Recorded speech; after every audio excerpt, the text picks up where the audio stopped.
ನಮಃ. ಮಹಾಮಾನವತಾವಾದಿ ಮಹಾತ್ಮ ಬಸವಣ್ಣನವರನ್ನ ಸ್ಮರಿಸಿ ಕಾಯಕ ಯೋಗಿ ಮಹಾಶರಣ ಕಮ್ಮಾರ ಕಲ್ಲಯ್ಯ ಶರಣರನ್ನ ಸ್ಮರಣೆ ಮಾಡಿ ನಮ್ಮ ದೇಶದ ಎಲ್ಲ ಮಹಾಪುರುಷರನ್ನ ಮಹಾಮಾತೆಯರನ್ನ ಮತ್ತು ಸಮಸ್ತ ಭೂಮಿ ಪುತ್ರರನ್ನ ಈ ಸಂದರ್ಭದಲ್ಲಿ ಸ್ಮರಣೆ ಮಾಡುತ್ತಾ ಇವತ್ತು ಬಹಳ ವಿಶೇಷವಾಗಿರ್ತಕ್ಕಂಥ ದಿನ. ಶಿವಶರಣರಾಗಿರುವಂತಹ ಮತ್ತು ಕಲ್ಯಾಣದ ಅನುಭವ ಮಂಟಪದಲ್ಲಿರುವಂತಹ 770 ಶರಣರ ಒಂದು ಸರಮಾಲಿಕೆಯಲ್ಲಿ ಬರುವ ಕಾಯಕ ಯೋಗಿ ಕಮ್ಮಾರ ಕಲ್ಲಯ್ಯನವರ ಪ್ರಥಮ ಬಾರಿಗೆ ನಾವು ಆನಂದದಲ್ಲಿ ನಮ್ಮ ಲೋಹಾರ್ ಪರಿವಾರದ ಸಹಕಾರದಿಂದ ಈ ಜಯಂತಿಯನ್ನು ಆಚರಣೆ ಮಾಡ್ತಾ ಇದ್ದು, ಇನ್ನೊಂದು ಮುಖ್ಯವಾದ ಕೆಲಸಪ್ಪ ಅಂತಂದ್ರೆ ಇವತ್ತಿನ ದಿನ ನಮ್ಮ ರಮೇಶ್ ಲೋಹಾರ್ ಅವರ ನೇತೃತ್ವದಲ್ಲಿ ಒಂದು ಹೊಸ ನ್ಯೂಸ್ ಚಾನೆಲ್ ಅನ್ನ ಉದ್ಘಾಟನೆ ಮಾಡಲಾಗಿದೆ. ಬಹಳ ಒಳ್ಳೆಯ ಒಂದು ಉದ್ದೇಶ ಇಟ್ಟುಕೊಂಡು ಆರ್ ಲೋಹಾರ್ ನ್ಯೂಸ್ ಅಂತಕ್ಕಂತಹ ಒಂದು ನ್ಯೂಸ್ ಚಾನೆಲ್ನ ಉದ್ಘಾಟನೆಯೂ ಕೂಡ ಪ್ರಾರಂಭವೂ ಕೂಡ ಇವತ್ತಿನ ದಿನ ಆಗಿದೆ. ಅವರು ಬಹಳ ಒಳ್ಳೆಯ ಲೋಗೋವನ್ನ ಇಲ್ಲಿ ನ್ಯಾಯ ದಂಡ ಮತ್ತು ಯಾರು ಕಾರ್ಮಿಕ ಕಾಯಕ ಜೀವಿಗಳ ಅಂದ್ರೆ ಶ್ರಮಿಕರ ಒಂದು ಚಿಹ್ನೆನೂ ಕೂಡ ಇದೆ, ನ್ಯಾಯದಂಡನೂ ಕೂಡ ಇದೆ ಮತ್ತು ಅತ್ಯಂತ ಕಠೋರವಾಗಿ ಎಚ್ಚರಿಸುವ ಒಂದು ಸಿಂಬಲ್ ಕೂಡ ಇದರೊಳಗ ಅಡಗಿಕೊಂಡಿದೆ. ಬಹಳ ಖುಷಿ ಆಯಿತು. ಯಾಕಂತಂದ್ರೆ ಇವತ್ತಿನ ದಿನ ಮಾಧ್ಯಮಗಳು ಸಂಪೂರ್ಣವಾಗಿ ಆಳುವ ವರ್ಗಕ್ಕೆ ಮಾರಿಕೊಂಡು ಗುಲಾಮರಾಗಿ ಕೆಲಸ ಮಾಡ್ತಾ ಇರೋದ್ರಿಂದ ಸಮಾಜದಲ್ಲಿ ಆಗುವಂತಹ ಅನ್ಯಾಯ ಮತ್ತು ಅತ್ಯಾಚಾರಗಳನ್ನ ಎತ್ತಿ ಹಿಡಿದು ಸರ್ಕಾರಕ್ಕೆ ತೋರಿಸುವ ಕೆಲಸ ಮಾಡದಂತಹ ಇವತ್ತಿನ ಈ ಮಾಧ್ಯಮ ಕಾಲದಲ್ಲಿ ಒಂದು ನಿರ್ಭೀಡ ಮತ್ತು ಸತ್ಯವಾದ ಸುದ್ದಿಗಳನ್ನ ಜನರಿಗೆ ಮುಟ್ಟಿಸುವ ಸಲುವಾಗಿ ಅವರು ಪ್ರಾರಂಭ ಮಾಡ್ತಾ ಇದ್ದಾರೆ. ಮತ್ತು ಅವರ ಜೊತೆಗೆ ಕಾಯಕ ಜೀವಿ ಶರಣರ ವಿಚಾರಗಳನ್ನು ಕೂಡ ಮುಟ್ಟಿಸ್ತಕ್ಕಂಥ ಕೆಲಸಕ್ಕಾಗಿ ಇದನ್ನ ಪ್ರಾರಂಭ ಮಾಡಿದಕ್ಕಾಗಿ ನಾವು ಅವರಿಗೆ ಅನಂತ ಶುಭಾಶಯಗಳು ಮತ್ತು ನಿರಂತರವಾಗಿ ಈ ಕಾರ್ಯದಲ್ಲಿ ನಾವು ಅವರ ಜೊತೆಗಿದ್ದೇವೆ ಅನ್ನುವಂತ ಮಾತನ್ನ ಹೇಳಿ, ಕಮ್ಮಾರ ಕಲ್ಲಯ್ಯನವರ ಬಗ್ಗೆ ಈಗಾಗಲೇ ರಮೇಶ್ ಅವರು ಹೇಳಿದ್ದಾರೆ.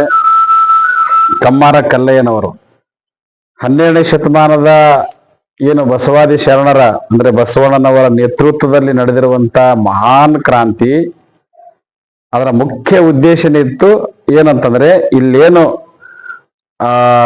ಕಾಯಕ ಮಾಡ್ತಕ್ಕಂಥವರು, ಕುಲ ಕಸಬು ಮಾಡ್ತಕ್ಕಂಥ ಅನೇಕ ಕುಲದವರು ಏನು ಶೋಷಣೆಗೆ ಅನ್ಯಾಯಕ್ಕೆ ಒಳಗಾಗಿದ್ರು ಮತ್ತು ಅವರ ಕೆಲಸಕ್ಕೆ ಅವರ ಕಾಯಕಕ್ಕೆ ಯಾವುದೇ ರೀತಿ ಬೆಲೆ ಇರಲಿಲ್ಲ ಮತ್ತು ಅವರಿಗೆ ಶ್ರಮಗ ತಕ್ಕಂತೆ ಅವರಿಗೆ ಸಮಾಜದಲ್ಲಿ ಮಾನ ಮರ್ಯಾದೆ ಮತ್ತು ಅದರ ಫಲ, ಅವರ ದುಡಿತದ ಫಲನೂ ಕೂಡ ಸಿಗ್ತಿರ್ಲಿಲ್ಲ. ಅವರನ್ನ ಅತ್ಯಂತ ಕೀಳವಾಗಿ ಕಾಣುವಂತಹ ಒಂದು ಪರಿಸ್ಥಿತಿ ಇದ್ದಾಗ ಬಸವಣ್ಣನವರು ಇದನ್ನ ಕಂಡು ಪ್ರತಿಯೊಬ್ಬ ಕಾಯಕ ಜೀವಿಗೆ, ಪ್ರತಿಯೊಬ್ಬ ಕುಲದ ಶರಣರಿಗೆ ಸಾಮಾಜಿಕವಾಗಿ, ಧಾರ್ಮಿಕವಾಗಿ, ಸಾಂಸ್ಕೃತಿಕವಾಗಿ, ಆರ್ಥಿಕವಾಗಿ ಮತ್ತು ರಾಜಕೀಯವಾಗಿ ಎಲ್ಲಾ ರೀತಿಯ ಮರ್ಯಾದೆ, ಹಕ್ಕು, ಅಧಿಕಾರ ಮತ್ತು ಅವರಿಗೆ ಪ್ರತಿಫಲ ಸಿಗಬೇಕು ಅನ್ನೋ ಉದ್ದೇಶ ಇಟ್ಟುಕೊಂಡು ಬಸವಣ್ಣನವರು ಕಲ್ಯಾಣ ಕ್ರಾಂತಿಯನ್ನ ಮಾಡಿದ್ದಾರೆ. ಇದೇ ಮುಖ್ಯವಾದ ಉದ್ದೇಶ ಇತ್ತು ಅವ್ರ ಉದ್ದೇಶ, ಇದೇ ಮುಖ್ಯ ಉದ್ದೇಶ. ಇದಕ್ಕೆ ಬಿಟ್ಟು ಬೇರೆ ಏನೋ ಉದ್ದೇಶ ಇರಲಿಲ್ಲ. ನಾವೆಲ್ಲರೂ ಸಮಾನವಾಗಿ ಬದುಕಬೇಕು, ಬಾಳಬೇಕು.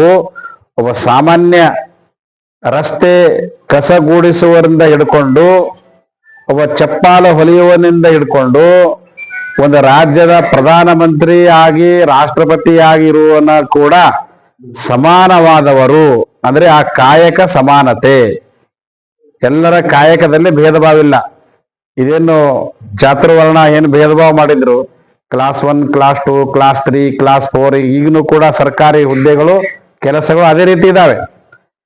ಈ ಕ್ಲಾಸ್ 3, ಕ್ಲಾಸ್ 4 ಕೆಲಸ ಮಾಡ್ತಕ್ಕಂಥವರಿಗೆ ಬಹಳ ಕೀಳಾಗಿ ಕಾಣುವಂಥದ್ದು ಈಗಲೂ ಕೂಡ ಆಫೀಸ್ಗಳಲ್ಲಿ ನಡೀತಾ ಇದೆ, ಸರ್ಕಾರಿ ಕಚೇರಿಗಳಲ್ಲಿ.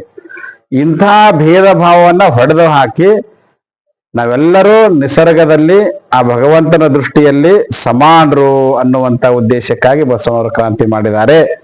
ಅಂತಹ ಶರಣರಲ್ಲಿ ಅನೇಕರು, ಸಮಗಾರ ಹರಳ ಇರ್ಬೋದು, ಡೋರ ಕಕ್ಕೈ ಇರ್ಬೋದು, ಮಾದರ ಚೆನ್ನೈ ಇರ್ಬೋದು, ಮಡಿವಾಳ ಮಾಚೈ ಇರ್ಬೋದು, ಅಂಬಿಗರ ಚೌಡೈ ಇರ್ಬೋದು, ಮತ್ತು ಈ ನೇಕಾರ್ ಇರ್ಬೋದು, ಅನೇಕ ಕಾಯಕದವರು ಎಲ್ಲಾ ರೀತಿ ರೈತರಿಗೆ ಅತ್ಯಂತ ಮಿತ್ರವಾಗಿರುವಂತಹ ಕಾಯಕ ಮಾಡುವಂತಹ ಶರಣರು ಇರ್ಬೋದು.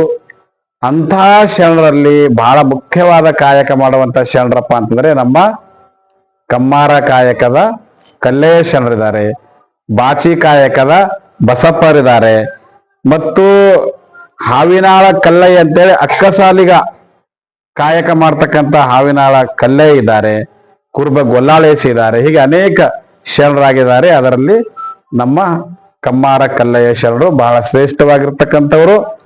ಬಹಳ ವಿಶೇಷವಾಗಿ ಅಂತಂದ್ರೆ ನಮ್ಮ ಸೊಲ್ಲಾಪುರದ ಸಿದ್ದರಾಮೇಶ್ವರರ ಜೊತೆ ಇರ್ತಕ್ಕಂಥ ಅನೇಕ ಶರಣರು. ಅದರಾಗ ಬಹಳ ಮುಖ್ಯವಾಗಿ ಇಬ್ಬರು ಶರಣರು, ಒಬ್ಬರು ಹಾವಿನಾಳ ಕಲ್ಲಯ್ಯ, ಇನ್ನೊಬ್ಬರು ಕಮ್ಮಾರ ಕಲ್ಲಯ್ಯ. ಈ ಎರಡು ಶರಣರು ಸಿದ್ದರಾಮೇಶ್ವರಿಗೆ ಅತಿ ಹತ್ತಿರವಾಗಿ, ಪ್ರಿಯವಾಗಿ ಮತ್ತು ಅವರ ಎಲ್ಲಾ ಕಾರ್ಯಗಳಲ್ಲಿ ಎಡಬಲವಾಗಿ ಕೆಲಸ ಮಾಡ್ತಕ್ಕಂಥ ಶರಣರವರಾಗಿದ್ದರು. ಸೊಲ್ಲಾಪುರದ ಕೆರೆಯ ಏನು ಸಂಪೂರ್ಣವಾಗಿ ನಿರ್ಮಾಣದ ಕಾರ್ಯದಲ್ಲಿ ಬಹಳ ಮಹತ್ವದ ಪಾತ್ರ ಯಾರು ವಹಿಸಾರಪ್ಪ ಅಂತಂದ್ರೆ ನಮ್ಮ ಕಮ್ಮಾರ ಕಲ್ಲಯ್ಯ ಶರಣರು. ಯಾಕಂದ್ರೆ ಸಿದ್ದರಾಮೇಶ್ವರಿಗೆ ಅವಾಗ ಅನಿಸ್ತು ಏನಂತಂದ್ರೆ ಆ ಭಾಗದಲ್ಲಿ ನೀರಿನ ಸಮಸ್ಯೆ ಇರೋದ್ರಿಂದ ಸಕಲ ಜೀವಾತ್ಮರಿಗೆ ಲೇಸು ಬಯಸುವುದೇ ಶರಣರ ಉದ್ದೇಶವಾಗಿತ್ತು. ಅಂತ ಉದ್ದೇಶ ಇಟ್ಟುಕೊಂಡು ಬಸವಣ್ಣನವರ ಭೇಟಿಗಿಂತ ಮೊದಲೇ ಸಿದ್ದರಾಮೇಶ್ವರರು ಸೊನ್ನಲ್ಲಾಪುರದಲ್ಲಿ ಕೆರೆಯನ್ನ ಕಟ್ತಾ ಇದ್ರು, ಕೆರೆ ಕೆಟ್ಟು ಕಾಯಕ ಮಾಡ್ತಾ ಇದ್ರು. ಅನೇಕ ಒಡ್ಡರು, ಉಪ್ಪಾರ ಜನರು ಮತ್ತು ಕುರುಬ ಜನಾಂಗದವರು, ನೊಳಂಬ ಜನಾಂಗದವರು, ಆಮೇಲೆ ಕುಡವಕ್ಕಲಿಗ ಜನಾಂಗದವರು, ಈ ಕಮ್ಮಾರರು, ಕುಂಬಾರರು, ಎಲ್ಲಾ ಸಮುದಾಯದವರು ಅವರ ಜೊತೆ ಕೂಡಿಕೊಂಡು ಆ ಬಹಳ ದೊಡ್ಡ ಕೆರೆಯನ್ನು ನಿರ್ಮಾಣ ಮಾಡಿ ಆ ಭಾಗದಲ್ಲಿ ರೈತರಿಗಾಗಿ ಮತ್ತು ಜನಸಾಮಾನ್ಯರಿಗಾಗಿ ಮತ್ತು ಎಲ್ಲಾ ಪಶು ಪಕ್ಷಿ ಪ್ರಾಣಿಗಳಿಗಾಗಿ ನೀರಿನ ಒಂದು ವ್ಯವಸ್ಥೆ ಆ ಕಾಲದಲ್ಲಿನೇ ನಮ್ಮ ಕಮ್ಮಾರ ಕಲ್ಲಯ್ಯನವರ ಜೊತೆಗೂಡಿಕೊಂಡು ಸಿದ್ದರಾಮೇಶ್ವರ ಕೆರೆಯನ್ನು ಕಟ್ಟಿದ್ದಾರೆ ಅನ್ನುವಂತಹ ಕಥೆಯಲ್ಲಿದು ಒಂದು ಸತ್ಯ ಚರಿತ್ರೆ. ನಾವೆಲ್ಲ ಇತಿಹಾಸವನ್ನ ಕೇಳಿದ್ದೇವೆ, ಇದು ಬರ್ತಾ ಇದೆ.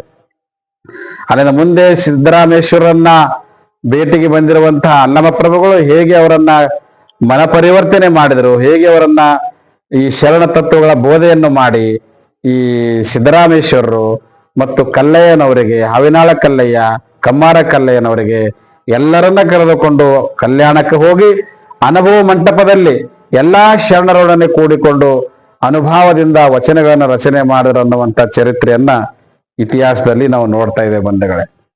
ಆದ್ರೆ ಇವತ್ತಿನ ದಿನ ನಾವು ನಮ್ಮ ಮೂಲ ಪುರುಷರನ್ನ ಮರೆತು ಮತ್ತು ಈ ಕೆಲವು ಮನೋವಾದಿಗಳ ಷಡ್ಯಂತ್ರಕ್ಕೆ ಒಳಗಾಗಿ ನಮ್ಮ ಮಹಾಪುರುಷರನ್ನ, ನಮ್ಮ ಶರಣರನ್ನ, ನಮ್ಮ ಕಾಯಕ ಜೀವಿಗಳನ್ನ, ನಮ್ಮ ಕುಲ ಕಸುಬದ ಮಹಾಪುರುಷರನ್ನ ಮರೆತು ಮತ್ತು ಮರೆಸುವಂತನೂ ಕೂಡ ಮಾಡಿದ್ದಾರೆ. ಕೆಲವು ಧರ್ಮದ ಗುರುಗಳು ಇರ್ಬೋದು, ರಾಜಕೀಯ ಪುಡಾರಿಗಳು ಇರ್ಬೋದು, ಕೆಲವು ಮನೋವಾದಿ ಸಂಸ್ಕೃತಿಯ ಪುಡಾರಿಗಳಿರ್ಬೋದು, ಇತಿಹಾಸಕಾರರಿರ್ಬೋದು, ನಮಗೆಲ್ಲ ದಾರಿ ತಪ್ಪಿಸಿ ನಮ್ಮ ಮಹಾಪುರುಷರ ಇತಿಹಾಸದಿಂದ ಮತ್ತು ಅವರ ವಿಚಾರಧಾರೆ, ಅವರ ಕಾರ್ಯದಿಂದ ದೂರ ಮಾಡಿದ್ದಾರೆ.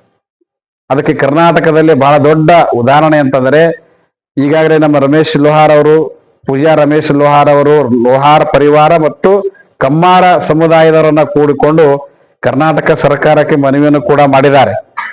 ವಿಧಾನಸಭೆಯ ಕಾರ್ಯಕಲಾಪಕ್ಕೆ ಹೋಗಿ ಬೆಳಗಾವ ಚಳಿಗಾಲ ಅಧಿವೇಶನದಲ್ಲಿ.